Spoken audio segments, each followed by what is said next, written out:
Good afternoon, Marites. Good afternoon, ma'am. Can you tell me about yourself? My name is Maridas Nitura, 38 years old, married in 40s. Okay, I have few questions for you to answer, so let's start.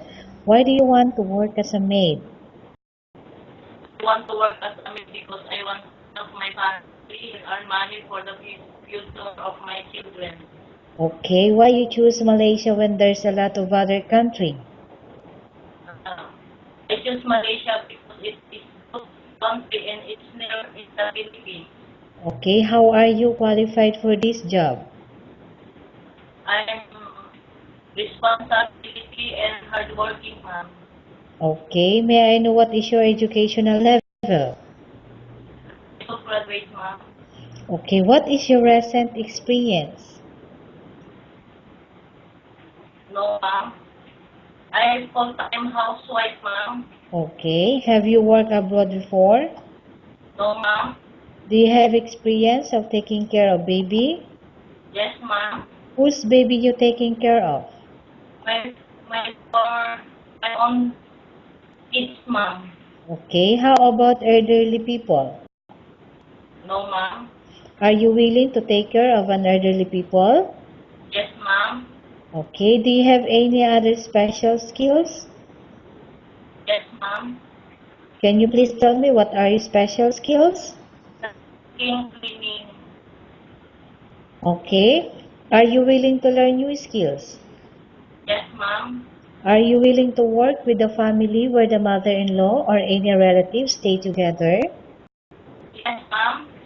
Currently, are you still working now? No, ma'am. Do you know how to cook? Yes, ma'am. What sort of food can you cook? Filipino foods, ma'am. Like what? Adobo, igado, caldereta, kape. Okay. Okay. Yes, Okay. ma'am. Are you aware that you will have to do washing, cleaning, ironing, and cooking? Yes, ma'am. From all the house chores, which do you like most? Cleaning, ma'am. Okay. If ever you were selected to work in Malaysia, who will take care of your kids? My husband and my family. Okay. How much is the salary as a maid in Malaysia as you agreed and understand? 1,200 Malaysian ringgit, ma'am. Okay. What is the two rules agency have fixed in Malaysia? No cell phone and day off, ma'am. Okay. How many years is the contract as you agreed and understand?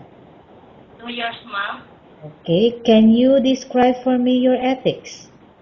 I'm responsible, hardworking, and honest, ma'am.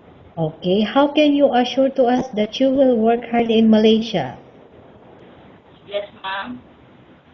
How can you assure to us that you will work hard in Malaysia? I finished my contract. Okay. Can you promise not to use the telephone without the permission of your employer? Yes, ma'am. Can you promise not to put on makeup but to dress properly while work? Yes, ma'am. Can you promise not to invite friends without the consent of your employer? Yes, ma'am. Can you promise not to ask for advance salary from your employer under any circumstances?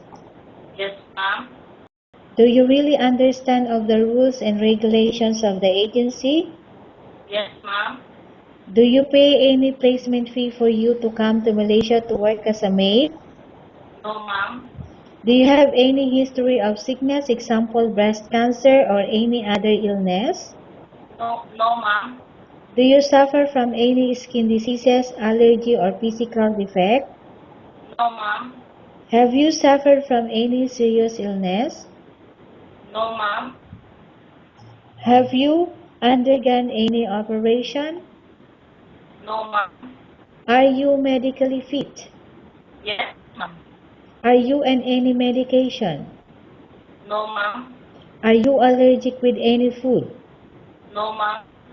Okay, Marites, we have finished our question section. Let's go to case study. I have two case studies for you and I want you to answer me truthfully, okay? Ma'am. Okay, number one. Upon arrival in Malaysia within 6 months, if ever any of your family members passed away, what will you do? Will you continue to work till finish your contract or you will go back? I will not go home, ma'am. I will finish my contract. Okay, number 2. Once you reach Malaysia, let's say if you don't like to work and you want to go back, you have to bear the entire damages and the losses. Are you agreed for that? Yes, ma'am, I agree, ma'am. Okay, Marites, what do you want to tell the employer who watching your video right now? Hi, ma'am, sir. I promise to choose me as a maid. I am responsible, hardworking, honest, and I promise I'm obey to I'm obey